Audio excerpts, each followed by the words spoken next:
Deixe-me te fazer uma pergunta incômoda. Quando foi a última vez que você teve um pensamento que fosse genuinamente seu? Não responda rápido. Pense, naquela opinião inflamada que você defendeu ontem no Twitter, ou na mesa de jantar. Ela nasceu de uma reflexão sua, ou você simplesmente fez download dela no último vídeo de 15 minutos que você assistiu do YouTube?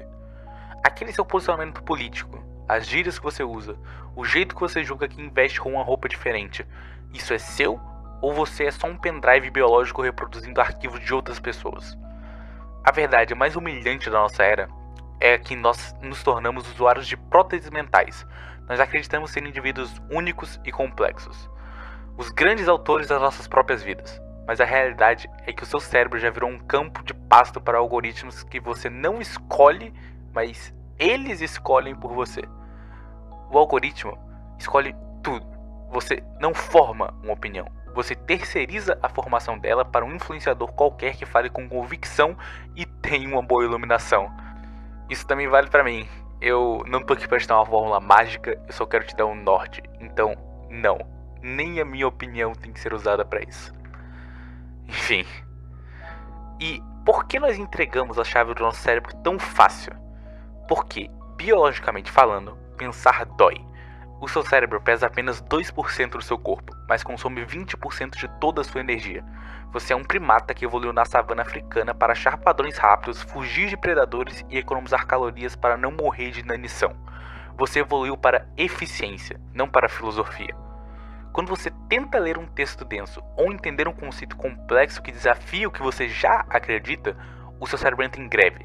Dá sono, dá raiva, dá aquela sensação física que a sua cabeça pesa 20 quilos. E o que a nossa geração faz quando o desconforto bate?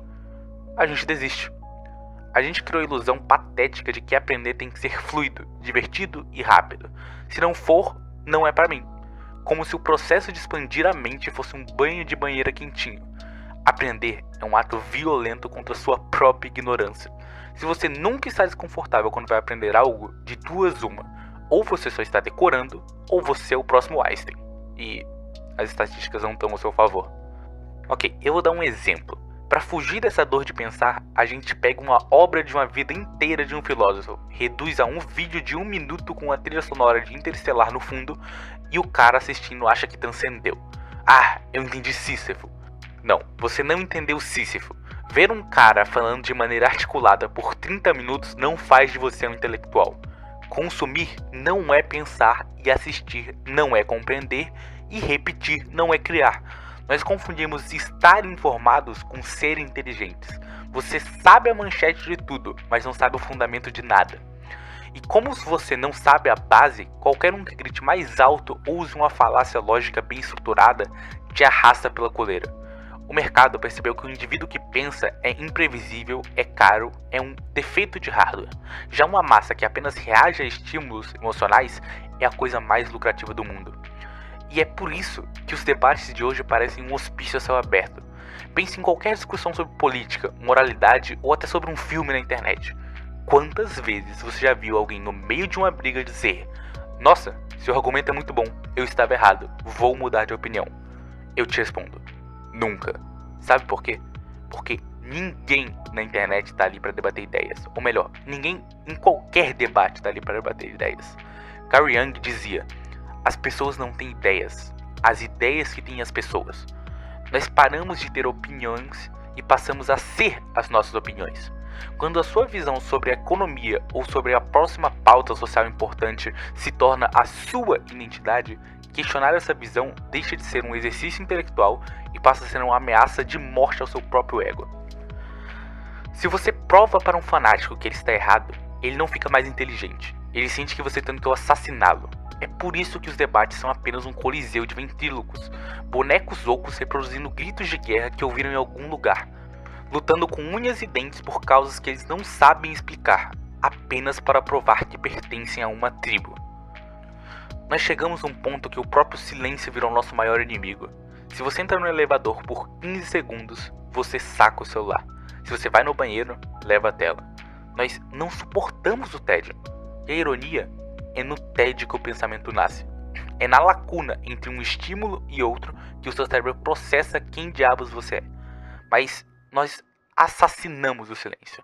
E quando o resultado disso chega, a completa incapacidade de ler 2 páginas de um livro sem perder o foco. O que a gente faz? A gente culpa a biologia. Ah, eu tenho TDAH. O seu autodiagnóstico de internet é apenas um escudo perfeito para sua preguiça. Salvo raras exceções clínicas, a verdade é que o seu cérebro funciona perfeitamente bem. Ele só foi sequestrado. Os engenheiros das redes sociais gastam bilhões para descobrir como hackear a sua dopamina. E é simplesmente muito fácil, até porque você se entrega para isso. Eles transformaram a máquina mais complexa do universo, conhecida, num scroll infinito em busca da próxima geração. E você quer saber uma coisa interessante e até intrigante? É incrível como a nossa sociedade nunca teve tanto conhecimento, mas paradoxalmente nunca pensou tão pouco. Um exemplo. Em 2024, apenas 1/3 dos jovens afirmaram que gostavam de ler. Sim, apenas 1/3. E não é como se isso fosse um problema logístico. Quase todos os jovens hoje em dia têm a capacidade de ler. A informação é quase ilimitada. Então, por que isso acontece? Se a informação não é limitada de nenhuma forma direta, como isso aconteceu? Como acabamos no ponto que estamos? É simples. É muito simples. Eles não precisam queimar os livros para nos emburrecer. Eles não precisam de uma ditadura agressiva de coturnos e censura militar. O sistema simplesmente nos convenceu de que o prazer fácil e imediato é melhor do que a profundidade demorada. Em 1932, Aldous Huxley já havia contado essa pedra em Admirável Mundo Novo, e ele resumiu a nossa tragédia moderna com uma precisão que chega a dar nojo. Huxley escreveu: a ditadura perfeita terá a aparência de democracia, uma prisão sem muros na qual os prisioneiros não sonharão em fugir. Um sistema de escravatura onde, graças ao consumo e ao divertimento, os escravos terão amor à sua escravidão.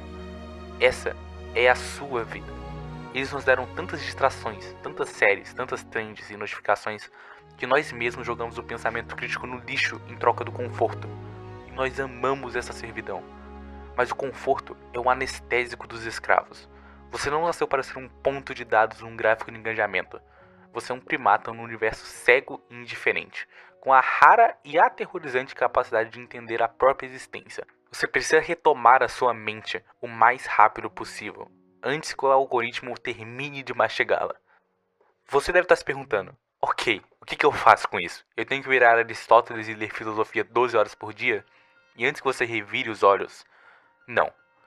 Calma, eu não estou dizendo para você se matar de estudar ou tentar virar um robô intelectual no LinkedIn. Pelo amor de Deus, nós somos só pessoas cansadas, cara. Tenha o seu tempo para fazer as coisas bobas também. Tenha seus momentos de futilidade absoluta. Assista ao lixo cultural que você quiser. Jogue seu videogame. Ria de vídeos idiotas. Você tem o direito de ser inútil. E nem precisa ser um monge budista todo dia. Se você tirar uma vez por semana para fazer algo denso e bem feito, isso já vale mais do que 90% do que a nossa geração faz. O que eu estou dizendo é, não fuja no primeiro sinal de desconforto. A futilidade é um direito para quando você quer descansar, não um esconderijo para quando você precisa encarar a vida. Apenas pare de engolir qualquer merda mastigada que jogam na sua cara como se fosse verdade absoluta. Quando for a hora de ler, pensar e refletir sobre algo que importa, leia, pense e reflita. Deixe a cabeça doer. Sente na cadeira, pegue o texto que você não entende e suporte a dor de ser ignorante até deixar de ser. Sente num quarto escuro, sem música, sem podcast, apenas você e o eco da sua própria irrelevância. Deixe o desconforto bater, porque é só depois que o pânico do silêncio passa e a ilusão da tela apaga que você volta a escutar a sua própria voz. E acho que por hoje é isso. Boa noite e boa sorte. Todos nós precisamos.